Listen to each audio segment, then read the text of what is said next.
Hello नमस्कार, जय हिंद। स्वागत है आप सभी लोगों का हमारी इस क्लास में जिसमें हम यूनिट 8 पढ़ रहे हैं और यूनिट 8 के अंतर्गत हम जो स्पोर्ट्स वाला जो आपका पोर्शन है उसको यहाँ पर हम पढ़ रहे हैं। तो चलो चलते हैं हमारी क्लास में। तो भाई देखो, ये सारे गेम्स अपने हो चुके हैं अपने। आप लोगों ने अगर पिछली क्लासेस नहीं देखी है तो आप लोग देख लीजिएगा और इन जितने भी टॉपिक है इनको आप पढ़ लेना, ठीक है। पुरानी क्लास में हम देख रहे थे, यहाँ पर हमने जूडो तक हम पढ़ लिए थे। आज हम क्या करेंगे, ये जितने भी बाकी के आपके स्पोर्ट्स हैं 23 नंबर से लेके आप देख सकते हैं यहाँ पर 23 नंबर से लेके जितने भी है 30 नंबर तक आपके शतरंज तक है ना, जिसमें हम जिम्नास्टिक देख लेंगे, रग्बी, फुटबॉल, ताइक्वांडो, फार्मूला 1, तीरंदाजी, मलखंब, बास्केटबॉल और आपका शतरंज, ये सभी एक वीडियो में हम यहाँ पर कर लेंगे, ठीक है। उसके बाद में फिर जैसे ही आपके ये वाली आप ये कर लेंगे और फिर अगली वीडियो में हम कल आपके ये जो टॉपिक है ये कर लेंगे और आपकी यूनिट खत्म हो जाएगी। फिर करंट अफेयर रहेगा, तो करंट अफेयर भी हम इसमें जैसे कि ये आपका यहाँ पर आपको करंट अफेयर, एमपी का करंट अफेयर, एमपी स्पोर्ट्स का खेल पुरस्कार, यहाँ पर आपको करंट अफेयर रहेगा। कुछ महत्वपूर्ण आपके स्टेडियम हैं तो वो, फिर यहाँ पर आपके जो खेल संस्थान हैं जिनके अध्यक्ष अगर चेंज हुए हैं तो वो, उसके बाद में आगामी खेल प्रतियोगिता, ये यहाँ पर आपका करंट भी, ये जो आपके टॉपिक है ये आपको स्टैटिक प्लस करंट करवा देंगे तो इसमें आपका करंट अफेयर भी हो जाएगा, ठीक है। चलिए तो चलते हैं अपनी आज के क्लास पर कि मैंने बता दिया क्या क्या अपन यहाँ पर पढ़ने वाले हैं, ठीक। सॉरी।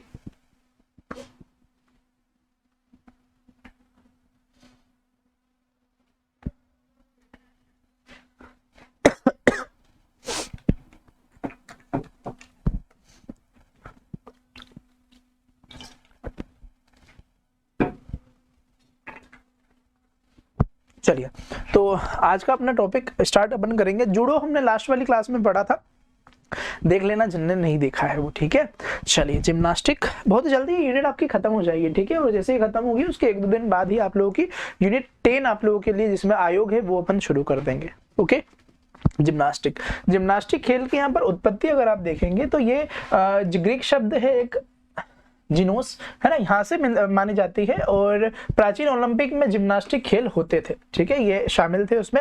जिम्नास्टिक फॉर यूथ, है ना, ये बुक है, किसने लिखी है? जॉन गट्समथ्य। इनको पितामह कहा जाता है जिम्नास्टिक का। क्या कहा जाता है? इनको जिम्नास्टिक का पितामह कहा जाता है, ये बात भी आप लोग याद रखिएगा। और जिम्नास्टिक पर ही इन्होंने लिखी थी, पहली पुस्तक है ये। विश्व के प्रथम जिम्नास्टिक खेल संघ की स्थापना है वो 1881 में हुई थी, ये बात याद रखिएगा। और 1903 में प्रथम अंतरराष्ट्रीय जिम्नास्टिक चैंपियनशिप का आयोजन एंटवर्प, बेल्जियम के अंतर्गत हुआ था। अब एंटवर्प में आप लोग याद रखिएगा भाई, हमने 1920 में एक ओलंपिक हुआ था जिसमें बहुत सारी चीज आप लोगों को मैंने बताई थी। जल्दी से बता दो कौन कौन सी चीज स्टार्ट की गई थी 1920 के ओलंपिक में। चलिए संबंधित प्रतियोगिता, चाइना कप, संबंधित शब्दावली देखेंगे तो ये कुछ शब्दावलियां हैं, इनको देख लीजिएगा, एग्जाम में नहीं आता। हाँ, ये प्रोडोनोवा जरूर याद रख लीजिएगा भैया, प्रोडोनोवा बहुत कठिन कला है ये, बहुत कठिन इसको जो स्टेप है वो मानी जाती है। यहाँ पर दीपा कर्माकर ने ये किया था, याद रखिएगा इसको। केडी जाधव भी यहाँ पर भारत से खिलाड़ी हैं, इसको ये भी याद रखिएगा। चलिए रग्बी फुटबॉल देखेंगे तो भाई रग्बी फुटबॉल अलग होता है और रग्बी फुटबॉल अलग होता है। रग्बी फुटबॉल में यहाँ पर मैक्सिमम आपके 15 सदस्य होते हैं, ये याद रखिएगा। 15 खिलाड़ी यहाँ पर होते हैं रग्बी फुटबॉल के अंदर, ठीक। रग्बी फुटबॉल जो है स्कूल में खेले जाने वाली आपकी प्रतियोगिता थी। 19वीं सदी में क्या हुआ कि ये जो इंग्लिश पब्लिक स्कूल है इनमें खेले जाने वाली ये प्रतियोगिता थी। रग्बी फुटबॉल वर्तमान में 2 रूप में खेली जाती है, एक रग्बी लीग और रग्बी यूनियन। अब जो रग्बी लीग है ये व्यावसायिक और शौकिया तौर पर खेली जाती है, जिसका संचालन रग्बी इंटरनेशनल फेडरेशन के द्वारा किया जाता है। इसी प्रकार अगर रग्बी यूनियन की बात करेंगे तो इसका संचालन अंतर्राष्ट्रीय रग्बी बोर्ड के द्वारा किया जाता है। रग्बी यूनियन पूछे तो अंतर्राष्ट्रीय रग्बी बोर्ड के द्वारा इसका संचालन किया जाता है। इसके बाद में रग्बी लीग पूछे तो इसका रग्बी इंटरनेशनल फेडरेशन के द्वारा संचालन किया जाता है, ठीक है। कुल 15 खिलाड़ी होते हैं, शुरू में ही मैंने आप लोगों को बता दिया। संबंधित शब्दावलियां देख सकते हैं, टच, टैकल, स्कम और ड्रॉप किक आप लोगों का ये शब्दावलियां है, ठीक। ताइक्वांडो यहाँ पर देखेंगे भाई तो ये खाली हाथ द्वंद्व की एक विधा है जिसमें संपूर्ण शरीर का प्रयोग किया जाता है। जो जन्म है वो आपका कोरिया में हुआ था, इस खेल का जन्म, ठीक है। और वर्तमान कोरियाई मार्शल आर्ट ताइक्यून को एक नए ताइक्वांडो के नाम के खेल के नाम से यहाँ पर इसको जाना जाता है, ठीक है। जनरल होंग ही चोई को यहाँ पर ताइक्वांडो का पिता माना जाता है और ये 3 शब्दों से निर्मित होता है, रहने देना कोई जरूरी नहीं है। फार्मूला 1 ये एक रेस होती है भाई, ये कार है आप लोग देख सकते हैं जिसमें केवल एक ही व्यक्ति बैठता है और ये रेस होती है, बढ़िया, ठीक है। और बस इतनी चीज याद रखिएगा, बाकी करंट में आप लोगों को करवा दूंगा कौन ने जीता है ये, ठीक। सिंगल सीट ऑटो रेसिंग है। द्वितीय विश्व युद्ध के दौरान यहाँ पर 1946 में ये खेल प्रतिस्पर्धा के रूप में मतलब सामने आया था, और 1950 में यहाँ पर आपका सिल्वर, है ना, मतलब ब्रिटेन में आयोजित की गई थी ये विश्व चैंपियनशिप, ठीक है। चलिए, ये सर्किट, इसकी यहाँ पर क्या है, आपकी शब्दावलियां है, ये शब्दावली है, ये आप लोग याद रखिएगा। चलिए आगे चलते हैं, ठीक है। संबंधित खिलाड़ी यहाँ पर भारत के यहाँ देख सकते हैं, नारायण कार्तिकेय और करण चंडोक, ये दोनों खिलाड़ी आप लोग याद रखिएगा। कुछ प्रतियोगिता है आबू धाबी, यूएस, ये आप लोग थोड़ा देख लीजिएगा, ठीक। तीरंदाजी की अगर बात करेंगे, इंपोर्टेंट नहीं है भाई, इसलिए थोड़ा अपन जल्दी आगे बढ़ रहे हैं, आपका टाइम वेस्ट ना हो इसलिए, है ना। कमेंट में लेता नहीं हूं, आप लोगों को पता है ना, ठीक है। कोई डाउट आए तो आप कमेंट में पूछ सकते हैं, और कुछ देखो ऐसा है कि अगर कुछ गलती भी हो जाए, है ना, तो आप लोग बता सकते हैं कमेंट में, तो वहां पर आप लोगों को बता देंगे। पीडीएफ आपको मिल जाएगा टेलीग्राम ग्रुप पर, प्राइड आईएएस सर्च कर लीजिएगा टेलीग्राम पर, वो आपको मिल जाएगा, या हमारे ऐप पर भी ये अपन उसमें भी अपलोड करवा देंगे। तो प्राइड आईएएस आप जो है प्ले स्टोर से डाउनलोड कर सकते हैं, वहां से टेस्ट सीरीज भी आप ले सकते हैं, और आपका ये ऐप जो है ये आपके फ्री स्टडी मटेरियल में आपको देखने को मिल जाएगा, ठीक है। तीरंदाजी की बात करेंगे तो इसकी शुरुआत जो है ये 1900 में आपको देखने को मिली थी, ग्रीष्मकालीन ओलंपिक से हुई थी। 1972 में आधुनिक तीरंदाजी प्रतियोगिता की शुरुआत हुई, और स्पर्धा के 3 प्रकार यहाँ पर लक्ष्य तीरंदाजी, फील्ड तीरंदाजी और क्रॉसबो तीरंदाजी, 3 प्रकार की यहाँ पर तीरंदाजी आपको देखने को मिल रही है। शब्दावलियां देख लेना एक बार, ठीक है। चलिए, मलखंब यहाँ पर देखें भाई, मलखंब है ना, उज्जैन, जैसे ही मलखंब का नाम आए, उज्जैन आप लोगों ने मतलब आपके माइंड में आता होगा उज्जैन के बारे में, है ना, उज्जैन के बारे में आप लोगों को याद, मतलब उज्जैन में मलखंब अकेडमी है इसलिए, है ना। चलो देखो, मलखंब भारत के प्राचीन खेलों में से एक है। इस खेल में शरीर के हर एक अंग की कसरत सुनिश्चित होती है भाई। इसमें खिलाड़ी लकड़ी के खंबे या रस्सी के ऊपर तरह तरह के करतब दिखाते हैं, यहाँ पर देख सकते हैं आप लोग, है ना। और भी अगर आप और अगर आपको फोटोज देखना है तो आप नेट पर देख सकते हैं भाई मलखंब के। 19वीं सदी के दौरान क्या हुआ था, पेशवा बाजीराव द्वितीय के गुरु कौन, बालभट्ट दादा देवधर ने मलखंब को एक नई पहचान दी थी। 1958 में 1958 में नेशनल जिम्नास्टिक चैंपियनशिप में मलखंब को पहली बार राष्ट्रीय स्तर की प्रतियोगिताओं में सम्मिलित यहाँ पर इनको किया गया था। मध्य प्रदेश सरकार ने 2013 में मलखंब को राजकीय खेल के रूप में घोषित किया। मोस्ट एमपी फैक्ट है, मध्य प्रदेश का राजकीय खेल कौन सा है, मलखंब है। किस सरकार का है, मध्य प्रदेश सरकार का है। कब से घोषित किया गया, 2013 से घोषित किया गया, ठीक। मध्य प्रदेश में मलखंब के कई केंद्र है, अकेडमी की बात नहीं कर रहा हूं मैं, केंद्र की बात कर रहा हूं। इंदौर, खरगोन, उज्जैन, बैतूल, दतिया, पन्ना, रतलाम, शाजापुर, शिवपुरी, ग्वालियर, टीकमगढ़, जबलपुर, छतरपुर, सागर में संचालित होते हैं, ये केंद्र है। अच्छा, मोस्ट एमपी है, देश की पहली मलखंब अकेडमी उज्जैन में है, महाकाल बाबा, है ना, उज्जैन, शिप्रा नदी के किनारे है ये, उज्जैन याद रखिएगा। 2013 में मलखंब को राजकीय खेल मध्य प्रदेश का घोषित किया गया, और मध्य प्रदेश की भारत की पहली मलखंब अकेडमी आपके उज्जैन में है, ठीक। राष्ट्रीय स्तर की स्पर्धाओं में 3 प्रकार प्रचलित है इसके।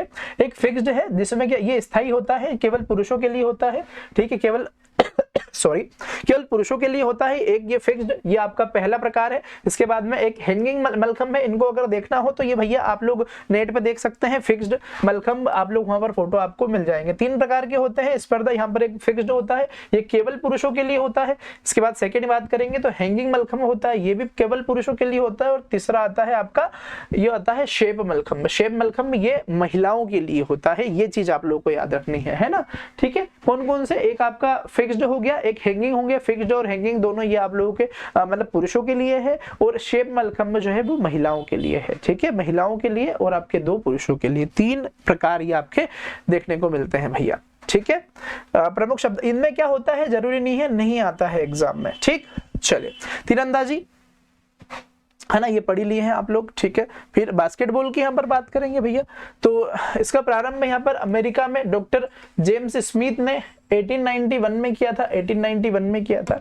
एक इंडोर गेम है, ये एक इंडोर गेम है, और नियंत्रक और नियामक संस्था जो है वो फेडरेशन इंटरनेशनल दी बास्केटबॉल एसोसिएशन है ना। ये जितनी भी आपकी संस्थाएं हैं वो आप लोगों ने हर एक खेल की लगभग आप लोगों ने लिख ली होगी, और नहीं लिखी होगी तो कोई बात नहीं, खेल संस्था वाले टॉपिक में हम इसको कर लेंगे, ठीक है। स्थापना कब हुई सर इसकी? 1932 में यहाँ पर इसकी स्थापना हुई है। मुख्यालय कहाँ है? जिनेवा, स्विट्जरलैंड के अंदर। अब स्विट्जरलैंड में बहुत सारे हेडक्वार्टर हैं, तो आप लोग एक काम कीजिएगा, एक पेज लीजिएगा, जितने भी स्विट्जरलैंड के जितने भी उसमें आपके आप अंतर्राष्ट्रीय ऑर्गेनाइजेशन अगर पढ़ रहे हैं, आपके इंटरनेशनल ऑर्गेनाइजेशन पढ़ रहे हैं, या फिर स्पोर्ट्स से संबंधित कोई, तो वो और 2-3 है आपके, एक जिनेवा हो गया, लुसाने हो गया, है ना। तो ये जितने भी मुख्यालय है जिन सिटी में है वो आप लोग लिख सकते हैं आसानी से। भारत में बास्केटबॉल का जो पहला मैच है 1930 में खेला गया था, ये बात आप लोग याद रखिएगा। बास्केटबॉल फेडरेशन इंडिया बास्केटबॉल की सर्वोच्च संस्था है, स्थापना 1950 में की गई थी। महत्वपूर्ण तथ्य की बात करेंगे तो मैदान आयताकार होता है, लंबाई ये थोड़ा रहन देना, कोई प्रॉब्लम नहीं है, ठीक। ये शब्दावलियां हैं, ये आपके संबंधित खिलाड़ी हैं। अब देखो ये विश्व के हैं, है ना, ये भारत के हैं और ये मध्य प्रदेश के हैं, देख लेना एक बार, ठीक। चलिए चलते हैं, और अंतिम टॉपिक है आप लोगों का शतरंज, ठीक है। शतरंज आपका आखिरी टॉपिक है। शतरंज 2 खिलाड़ियों के मध्य खेला जाने वाला खेल है, अत्यंत प्राचीन और मनोरंजक बौद्धिक खेल है ना। बौद्धिक खेल, थोड़ा दिमाग लगता है, जो कि आप सब में है, बस वही लगता है इसमें। ऐसा माना जाता है इसका आविष्कार भारत में 7वीं सदी में हुआ था, भारत से अरब होते हुए, है ना, मतलब भारत में हुआ था, ये बात याद रखिएगा।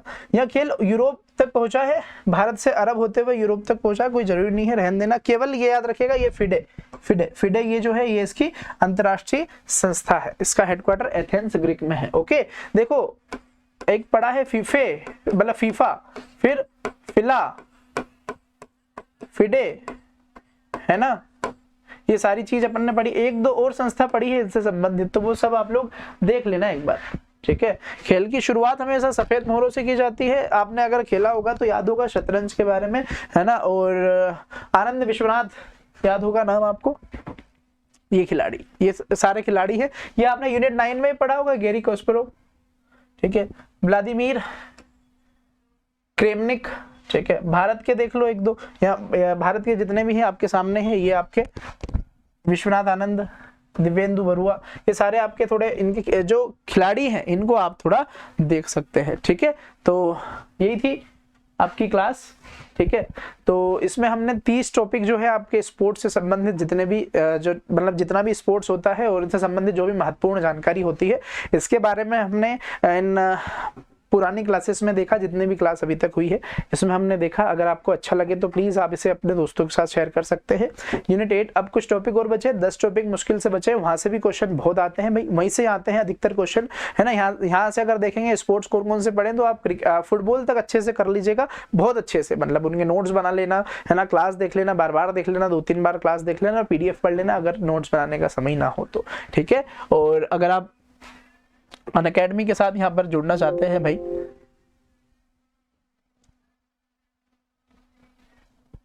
है ना, तो आप भाई अनअकैडमी के साथ जुड़ना चाहते हैं तो आप यहाँ पर प्लस पर आ सकते हैं, जिसमें आपको क्या है, प्लस पर आ सकते हैं, जिससे और सब्सक्रिप्शन के आप ये सब्सक्रिप्शन के लिए कोड लगा सकते हैं, जिससे आपको 10% का डिस्काउंट मिल जाए, ठीक है। चलिए तो मिलते हैं आप लोगों से, विशाल @, आप लगा सकते हैं। तो अपना ख्याल रखें, बहुत अच्छे से पढ़ाई करते रहें और मिलते हैं नेक्स्ट क्लास में। Thank you very much.